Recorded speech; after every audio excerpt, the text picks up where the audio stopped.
확인된 정보를 신속히 전합니다. 코로나19 11시 통합 뉴스룸 시작하겠습니다. 오늘 0시 기준 국내 신규 확진자는 50명 늘어서 누적 확진자 수는 11,902명으로 집계됐습니다. 사흘 만에 다시 50명대로 증가했는데요. 수도권에 산발적 집단 감염이 계속되고 있습니다. 잠시 뒤는 중앙재난안전대책본부의 브리핑이 있을 예정입니다. 먼저 박광식 의학전문기자와 함께 이야기 나누겠습니다. 자, 사흘 만에 다시 50명대네요. 현황부터 짚어볼까요? 네, 일단 지금 어제 신규 확진자 숫자가 말씀하신 것처럼 50명 늘어서요. 지금 현재 국내 확진자 숫자는 11,902명입니다. 네. 안타깝게도 어제 두 분이 돌아가셔서 사망자 숫자는 276명으로 늘었습니다. 지금 현재 치명률은 2.3%를 보이고 있는데요. 네. 그리고 이제 현재 국내에서 치료받고 있는 사람, 입원한 사람, 격리 중인 사람의 숫자가 1,015명으로 어제 26명이 늘었습니다. 1,000명이 넘었네요. 다시 1,000명대로 올라간 겁니다. 결국 계속 병상에 이제 코로나19 환자분들의 차지하는 숫자가 늘어나고 있다 이렇게 볼 수가 있습니다. 그리고 검사 중인 분의 숫자도요 26,223명으로 그 대구 경북 유행 때 3월 초와 비슷한 정도로 지금 검사가 이루어지고 있다 이렇게 볼 수가 있습니다. 네. 신규 확진자 50명에 대해서 분석을 해보면요 해외 유입이 7명 그리고 국내 발생이 43명입니다. 여기서 해외 유입을 제외하고 순수 지역 발생만 보면 경기도에서 20명, 그리고 서울에서 12명, 인천에서 8명, 경남에서 2명, 그리고 강원에서 1명이 발생했습니다. 그러니까 50명 중에 41명이 수도권에서 발생하고 있는 상황입니다. 그러니까 탁구장, 그리고 방문 판매 업체, 리치웨이 연쇄 감염의 여파가 계속 진행되고 있다. 이렇게 지금 상황을 분석할 수가 있습니다. 자, 우려스러운 부분 중에 하나가 이제 N차 감염이 진행되고 있다는 사실들인데요. 네, 현장의 브리핑이 시작이 될 것 같습니다. 현장으로 가보겠습니다. 방송통신위원회 이용자 정책총괄과장, 류인철 행정안전부 자치분권정책관, 이성희 교육부 학생정책과장, 정향미 문화체육관광부 관광정책과장, 박종현 범정부 대책지원본부 홍보관리팀장이 배석했습니다. 수어 통역이 제공됩니다. 먼저 김강립 1일 총괄조정관이 코로나19 대응 방안 등을 설명하겠습니다. 6월 10일 수요일 정례 브리핑을 시작하겠습니다. 6월 10일 0시 기준 새로운 신규 확진 환자는 50명입니다. 지역사회 감염이 43명, 나머지 7명은 해외 유입 사례입니다.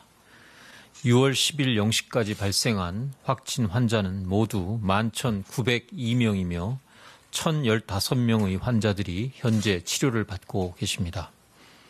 총 사망자는 276명이고 어제 안타깝게도 두 분이 사망하셨습니다. 고인의 명복을 빌고 유가족분들께 깊은 위로의 말씀을 전합니다. 오늘 아침 정세균 국무총리 주재로 열린 중대본 회의에서는 전자출입명부 본 사업의 추진 방안, 지방공무원 시험에 대한 방역관리 상황, 특별여행 주간 조정 등 방역 조치 계획, 동선정보 노출 관련 삭제 강화 방안 등을 논의하였습니다. 정세균 국무총리께서는 수도권의 감염 추세가 여전히 우려스럽다고 언급하시면서 거짓 진술로 역학 조사를 방해하거나 고의, 중과실로 방역 수칙을 위반한 행위에 대해서 관련 법에 따라 엄정하게 대응할 것이라고 강조하였습니다. 또한 대구시의 긴급 생계자금과 관련하여 대구시의 환수 절차를 신속히 추진하고 책임을 묻는 조치를 취할 것을 지시하였습니다. 오늘 수도권 환자 발생 현황에 대하여 말씀드리겠습니다. 오늘 0시 기준 신규 확진 환자는 말씀드린 대로 50명입니다. 그 가운데 지역사회에서 감염된 환자가 43명입니다. 수도권에서 40명이 발생하였으며 그 이외에서 강원 1명, 경남 2명의 확진자 3명도 수도권과 관련된 감염으로 파악되고 있습니다. 수도권의 지역사회 감염자 숫자가 매일 30명 내지 50명 수준으로 증감을 반복하고 있는 상황입니다. 특히 제도권 밖의 취약시설과 소규모 모임을 중심으로 산발적인 연쇄 감염이 계속되고 있습니다. 정부는 이러한 사각지대 해소를 위해 방역 수칙 준수 여부를 일제 점검하는 노력을 기울이고 있습니다. 그러나 모든 사적인 모임이나 시설을 점검하는 것은 현실적으로 어려운 일입니다. 수도권 주민들과 사업장의 자발적인 협조가 필수적인 상황입니다. 모든 다중이용시설, 소모임 등에서 마스크를 착용하고 거리 두기와 같은 방역수칙을 보다 철저히 준수해 주실 것을 당부드립니다. 필수적이지 않은 모임이나 약속은 취소해 주시고 밀폐된 장소에서 밀집하여 밀접한 접촉이 일어나는 시설은 이용하지 말 것을 요청드립니다. 정부는 사각지대 취약시설에 대한 선제적인 점검을 강화하는 한편 방역 조치를 방해하거나 고의, 중과실로 방역 수칙을 준수하지 않아서 집단 감염을 일으키는 경우에 대해서는 형사 고발, 구상권 청구 등 법적 책임을 엄정하게 물을 예정입니다. 오늘부터 전국의 유흥지점, 노래 연습장 등 8종의 고위험 시설에 대하여 전자 출입 명부가 의무화됩니다. 그 이외에도 지자체에서 재량에 따라 전자 출입 명부 적용을 명한 시설도 의무 적용 대상에 포함됩니다. 이러한 시설이 아니더라도 자율적으로 앱을 설치하여 사용하는 것은 가능합니다. 학원의 경우 인센티브를 통해 참여를 독려하는 방안을 추진할 예정입니다. 방역당국은 이번 본 사업 실시에 앞서서 지난 6월 1일부터 7일까지 시범 사업을 진행한 바 있습니다. 일부 고령층이 어려움을 겪는 것을 확인하여 PASS, 패스 등 QR코드 발급 회사를 보다 확대할 예정이며 이용 방법에 대한 홍보를 강화하고 있습니다. 잠시 후 이 자리에서 관련 영상을 함께 하는 시간을 갖도록 하겠습니다. 정부는 6월 30일까지 계도 기간을 두고 의무 적용 시설이 모두 전자출입 명부를 설치하도록 독려할 예정입니다. 시스템과 앱도 계속 개선하여 국민 이용에 불편함이 없도록 최선을 다하겠습니다. 전자출입 명부 시스템이 조기에 정착될 수 있도록 국민 여러분들의 적극적인 동참을 부탁드립니다. 다음으로 지방공무원 시험 방역관리 상황에 대하여 말씀드리겠습니다. 이번 토요일 6월 13일 지방공무원과 지방교육청 공무원 선발시험이 치러집니다. 예상 응시자 규모가 두 시험을 합쳐서 30만여 명으로 준비하고 있습니다. 수도권의 산발적인 연쇄 감염이 계속되고 있는 상황에서 치루어지는 시험이라 응시자를 비롯해서 국민 여러분들의 불안감이 크다는 것을 잘 알고 있습니다. 행정안전부와 교육부 등 시험 주관부처와 방역당국은 안전한 시험 시행을 최우선 목표로 두고 강화된 방역 대책을 마련하였습니다. 시험실당 수용 인원을 예전의 30명에서 20명으로 줄여 밀집도를 낮추고 거리두기와 사전 발열 체크, 유증상자 별도 시험실 배정 등 방역 관리에 만전을 기하고 있습니다. 응시생들도 예비 공직자로서 책임감을 가지고 시험 관리인의 방역 조치에 철저히 따라주실 것을 당부드립니다. 다음으로 2020년 특별 여행 주간 기간 조정 등에 대하여 설명드리겠습니다. 정부는 코로나19 발생 이후 침체된 국내 여행 시장을 살리기 위해 특별 여행 주간을 점검하고 있었습니다.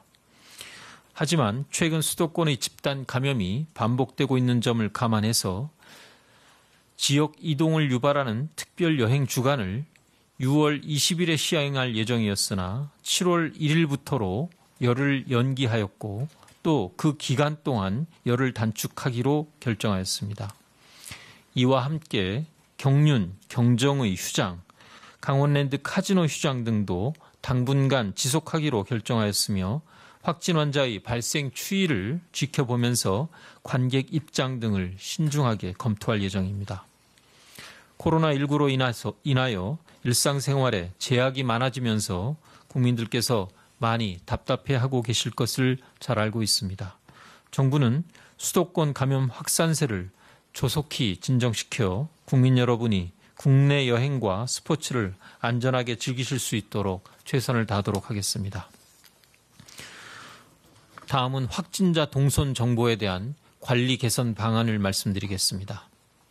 그간 공개 기한이 지난 확진 환자의 동선 정보가 인터넷상에서 계속 노출되고 있어 개인의 사생활 침해와 더불어 동선에 포함된 업소의 2차 피해가 발생하고 있었습니다. 이를 위해 각 지자체가 한국인터넷진흥원으로 동선 정보 삭제를 요청하도록 하고 진흥원은 여러 인터넷 사이트의 동선 정보를 모니터링하여 삭제를 강화하도록 개선하였습니다. 또한 인터넷 사업자와 언론사에 대해서도 기한이 지난 코로나19 동선 정보를 삭제하도록 요청하겠습니다. 동선 정보의 공개와 삭제에 관한 법령 개정도 검토하는 등 개인정보 보호를 위하여 계속 제도를 보완해 나가겠습니다. 어제 인천의 한 선별진료소에서 근무하시던 간호사 3분이 쓰러진 일이 있었습니다. 가만히 있어도 땀이 나는 더운 날씨 속에서 방호복을 입고 검사에 매진하다 일어난 일이라 안타까운 마음을 금할 길이 없습니다. 올라가는 기온과 함께 의료진들의 피로도도 함께 올라가고 있는 것을 보여 걱정이 매우 큽니다. 정부는 여름철을 맞아 선별진료소의 근무 조건과 환경을 개선하는 운영수칙을 새로 마련하여 조치하였습니다. 특히 레벨 D 보호구 이외에도 조금은 더 더위에 견디기 쉬운 전신 가운 4종 세트를 착용할 수 있도록 하고 근무자의 휴식을 위한 냉방 공간을 설치하며 오후 피크 시간에는 운영을 축소하는 등의 내용이 포함되어 있습니다. 또한 선별진료소 에어컨 가용에 필요한 냉방비도 지원될 수 있도록 신속히 조치하겠습니다. 지금 우리가 누리는 이러한 부분적인 일상의 회복은 방역의 최일선에서 헌신하시는 의료진과 방역 종사자들 덕분에 가능하였습니다. 이분들의 부담을 조금이나마 덜어드릴 수 있는 길은 국민 모두가 언제 어디서나 방역수칙을 철저히 지키는 것뿐입니다. 더운 날씨 속에서도 우리의 일상을 지키기 위해 헌신하고 계신 의료진과 방역 종사자분들에게 감사하다는 마음을 전하며 브리핑을 마치겠습니다. 감사합니다. 네, 다음으로 네, 중앙재난안전대책본부의 브리핑 들으셨습니다. 이어지는 질의응답은 KBS 유튜브 라이브를 통해 보실 수 있습니다. 박광식 의학전문기자와 함께 브리핑 내용 정리해 보도록 하겠습니다. 먼저 수도권 현황에 대한 언급이 있었는데요. 30에서 50명 정도의 이제 확진자가 증가를 반복하고 있다. 그리고 또 이제 사적 모임이라든가 소규모 모임, 취약시설에 대한 연쇄 감염이 있어서 굉장히 우려스러운 상황이다라는 평가가 있었네요. 네, 맞습니다. 오늘 지역사회 감염 43명 중에 수도권에서 40명이 발생했고 네. 강원하고 경남에서 발생했지만 이 모두가 다 수도권과 연관된 감염이라고 밝혔습니다. 말씀하신 것처럼 30명에서 50명 정도 계속 확진자가 매일 증감을 반복하는 상황에서 제도권 밖, 그러니까 방역망 바깥의 소규모 모임이라든가 여러 가지 취약시설에서 발생하는 이런 부분들에서 모두 점검하기는 어렵다고 밝혔습니다. 그렇죠. 따라서 국민 개개인 한 명 한 명이 방역 수칙을 잘 지키는 것만이 유일한 해법이라고 지금 강조를 했습니다. 그래서 밀집된 곳, 밀접된 곳, 그리고 밀폐된 곳을 이용하지 말 것을 당부를 했고요. 가급적 모임이나 외출 이런 부분들은 꼭 필요한 모임이 아니라면은 미룰 것을 권고했습니다. 네. 그 예전에 보면 이제 물류센터나 클럽 같은 경우 또 어떤 시설 같은 경우에는 이제 대규모이기 때문에 전수조사가 이루어지고 방역 당국이 체크를 할 수 있는데 지금 얘기가 된 것은 사적 모임 같은 경우 사각지대인 경우에는 소규모이다 보니까 이거는 다 일일이 방역 당국 역학조사하기가 굉장히 어려운 부분이 많을 것 같아요. 네, 맞습니다. 그러니까 사적으로 모이는 한 서너 명 그리고 한 대여섯 명의 모임들을 갖다가 일일이 방역 수칙을 잘 지켰는지 방역 당국이 나와서 점검하기는 어렵다는 겁니다. 그렇기 때문에 이런 경우엔 결국 개인 방역 지침, 3대 방역 지침이라고 하죠. 결국 거리 두기, 그리고 마스크 착용, 그리고 어느 정도의 그 손 씻기, 매일 자주 손 씻는 거. 이 세 가지를 잘 지켜야만이 이 사적 모임에서도 코로나19가 전파되지 않을 수 있도록 막을 수 있다는 겁니다. 알겠습니다. 자, 그리고 이제 오늘부터죠. 고위험 시설 8군데, 8곳에 대한 이제 전자 출입 명부 QR 코드가 이제 의무화가 되죠. 네, 맞습니다. 이제 오늘부터 네. 노래 연습장과 클럽, 헌팅 포차 등 감염병 전파 위험이 높은 이 고위험 시설에 대해서 들어가려면 이제 반드시 개인 신상 정보가 담긴 이 QR 코드를 이제 찍어야 합니다. 역학 조사를 방해하는 전화번호부 허위 기재 등 네. 이런 것들을 막기 위한 조치인데요. 이번에 포함된 이 고위험 시설 8곳은요. 헌팅 포차, 감성 주점, 그리고 클럽이나 룸사롱 같은 유흥 주점, 그리고 단란 주점, 콜라텍, 그리고 또 격렬한 단체 운동이 이루어지는 실내 집단 체육 시설, 네. 그리고 실내 스탠딩 공연장입니다. 이런 곳은 전자출입 명부 시스템을 반드시 도입해야 되고요.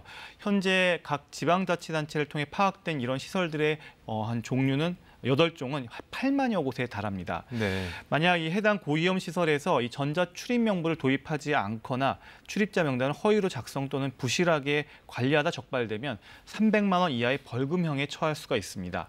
사실상 영업 중지를 뜻하는 집합금지 명령 등의 행정처분을 받을 수 있는 건데요. 네. 해당 시설을 이용할 때는 먼저 휴대전화로 일회용 QR코드를 발급받아서 시설 관리자에게 제시해야 하고요. 그러면 이 관리자는 이 앱 등을 이용해서 QR코드를 인식하고 방문 기록을 만들게 됩니다. 네. 역학조사가 필요할 때 이 방역당국이 이 정보를 활용해 이용자를 식별하게 됩니다. 이렇게 수집된 정보는 4주 뒤에 파기가 됩니다. 다만 정부는 이번 달까지 6월 말일까지 계도 기간을 두고 그렇군요. 현장 당송은 하되 처벌은 하지 않을 방침입니다. 네. 아울러 앞서 시범 기간 동안에 이 고령 이용자의 경우 이 QR코드 이용에 어려움을 겪는 일들이 많이 확인이 돼서 이 부분에 대한 보완도 할 방침입니다. 아까 브리핑을 봤더니 이제 지자체 상황에 따라서 또 QR 코드를 의무화하도록 명령할 수 있고 학원 같은 경우에 인센티브를 독려한다는 걸로 봤을 때는 이런 QR 코드 시스템이 좀 확대될 수도 있을 것 같아요. 네, 맞습니다. 네. 지금 오늘부터는 고위험 시설 8곳이지만 정부는 이제 학원이나 자율적으로 이런 부분들을 네. 도입할 수 있도록 유도할 방침입니다. 그래서 학원, 교회 아니면 병원 이런 곳에서 이 QR 코드를 이용하고자 한다면 이런 시스템을 적극 지원하도록 할 것이고 인센티브를 도입하겠다라고 얘기를 했습니다. 알겠습니다. 자, 지난번에 이제 국가 공무원 시험이 있어서 잘 우리가 방역을 잘해서 잘 넘겼는데 이번 주 토요일 날 지방 공무원 또 지방 교육청 시험이 있는데 30만여 명이 참가를 하네요. 네, 대규모 네. 인원이 이제 시험이 6월 이번 주 토요일 날 네. 이제 치러지는데요. 지금 수도권 지역의 산발적 유행이 계속 진행되는 상황이라 아무래도 이 불안감이 높은 게 사실입니다. 하지만 이 방역 당국은 행안부, 교육부 모두 안전한 시험을 최우선으로 해서 강화된 대책을 마련하겠다고 밝혔는데요. 네. 예를 들어서 한 공간, 한 방에서 한 30명이 시험 보는 인원을 갖다가 20명으로 줄여서 밀집도를 낮추겠다라고 밝혔습니다. 이거 외에도 발열 체크, 기본적으로 해야 되는 마스크 착용 이런 부분들은 동일하게 적용이 될 방침입니다. 네, 알겠습니다. 자, 우려스러운 부분 중에 하나가 지금 연쇄 감염이 이루어지면서 고령자분들의 감염이 이루어지고 있다는 사실하고 또 하나가 이제 치료 경기 중인 환자가 늘고 있다는 거예요. 600명대까지 떨어졌다가 지금은 1000명이 넘어섰는데 이 병상 부족 문제는 어떻습니까? 어떻게 네, 볼수 일단 있습니까? 병상 부족은 지금 네. 아직까지는 방역 당국은 여유가 있다는 입장입니다. 네. 결국은 지금 방역 당국이 지금 생활 속 거리두기를 하고 있지만 이 부분에 있어서 결국은 감당할 수 있는 의료 자원, 병원이 만약 병상이 부족할 경우에는 결국은 이 생활 속 거리두기도 다시 사회적 거리두기로 돌아갈 수밖에 없는데요. 네. 지금 현재 수도권만 보면요, 서울, 경기, 인천을 중심으로 해서 환자 수가 계속 지속적으로 이제 발생하면 결국 병상이 부족할 수밖에 없습니다. 네. 감염병 전담 병원이 보통 일반적인 중증이 아닌 일반적인 코로나19 환자분들을 받게 되는데요. 지금 수도권에만 확보된 병원이 13개, 병상 수로 따지면 1,700병상 정도가 됩니다. 그렇군요. 그러니까 앞서 오늘 격리 치료 중인 사람의 숫자가 한 1,000명 정도가 오늘 넘었으니까 네. 아직까지는 좀 여유가 있다 이렇게 알겠습니다. 볼 수는 있습니다. 이 중에서 지금 현재 확진자가 입원해 있는 경우, 그러니까 병상 가동률을 보면 한 40% 전후로 볼 수가 있는데요. 네. 하지만 입원 환자가 늘면서 이 부분도 점점 여력이 없어질 것으로 보입니다. 그러니까 하루에 한 수십 명 정도만 유지가 돼도 계속 유지는 할 수는 있지만 네. 이 숫자가 수백 명으로 증가를 하게 되면 네. 순식간에 감당할 수 없는 수치가 되고요. 하나 중요한 것만 조금 더 언급을 네. 하면요. 결국 중환자실 상황인데요. 중환자실 상황이 지금 수도권에서 감당할 수 있는 숫자가 한 61병상 정도입니다. 그러니까 중환자 그렇군요. 숫자도 60명이 넘어가 버리면 감당하기 어렵다 이렇게 볼 수가 있고 네. 현재 중증 환자로 파악된 숫자가 18명이니까 아직까지 그렇군요. 좀 여유가 있는 상황은 맞습니다. 알겠습니다. 오늘 여기까지 듣겠습니다. 앞서 전해드린 것처럼 탁구장과 방문업체에서 시작된 N차 감염 사례 수도권 곳곳에서 나오고 있습니다. 경기도 광명의 노인복지시설과 성남의 또 다른 방문 판매 업체에서도 연이어 확진자가 발생하고 있는데요. 이 방역 당국이 감염 경로를 추적하기 힘들 정도로 복잡해지는 양상입니다. 장혁진 기자입니다. 경기도 광명시가 위탁 운영하는 노인복지시설. 그동안 방역 수칙을 잘 지켜왔지만 입소자 3명과 직원 3명이 확진 판정을 받았습니다. 감염 경로는 지난 주말 확진 판정을 받은 70대 입소자로 추정됩니다. 이 입소자는 20명이 넘는 집단 감염이 발생한 경기도 용인 큰나무 교회의 예배에 참석했습니다.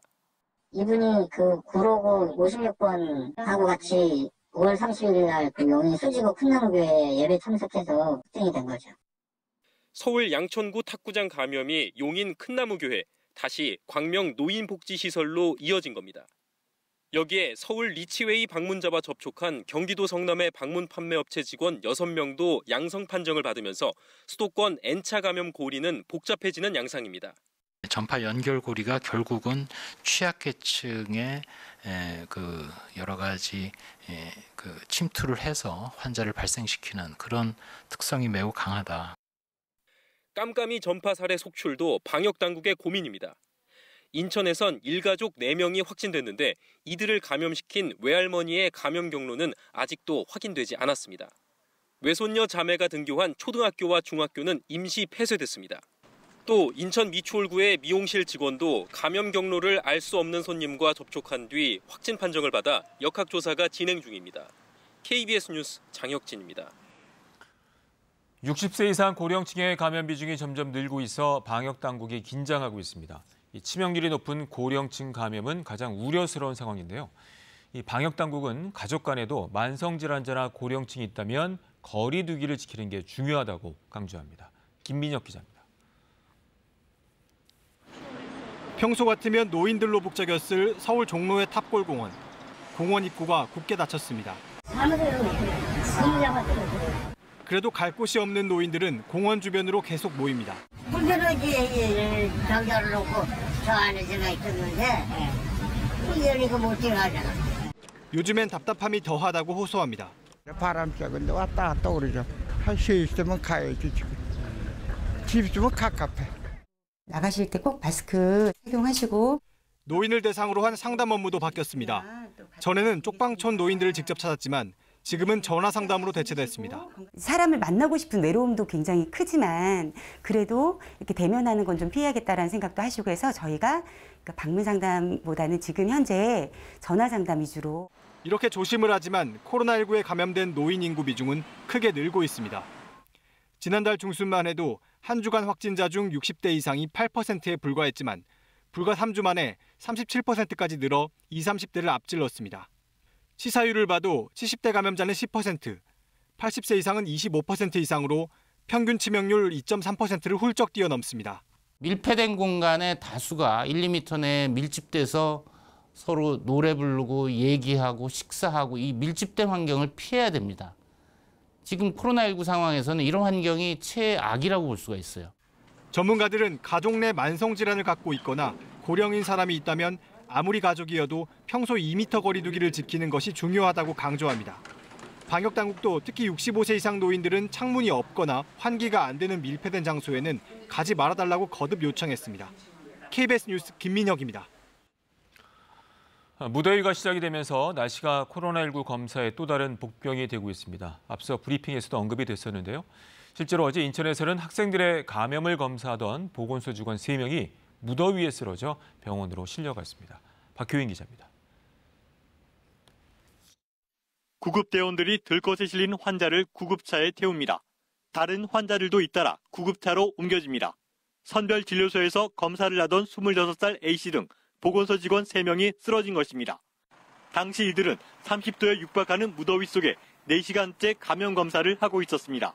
그 운동장 같은 경우는 바로 그 직사광선에서 더운 데서 이렇게 근무를 하다 보니까 이게 아무래도 탈진 상태가 오는 거죠.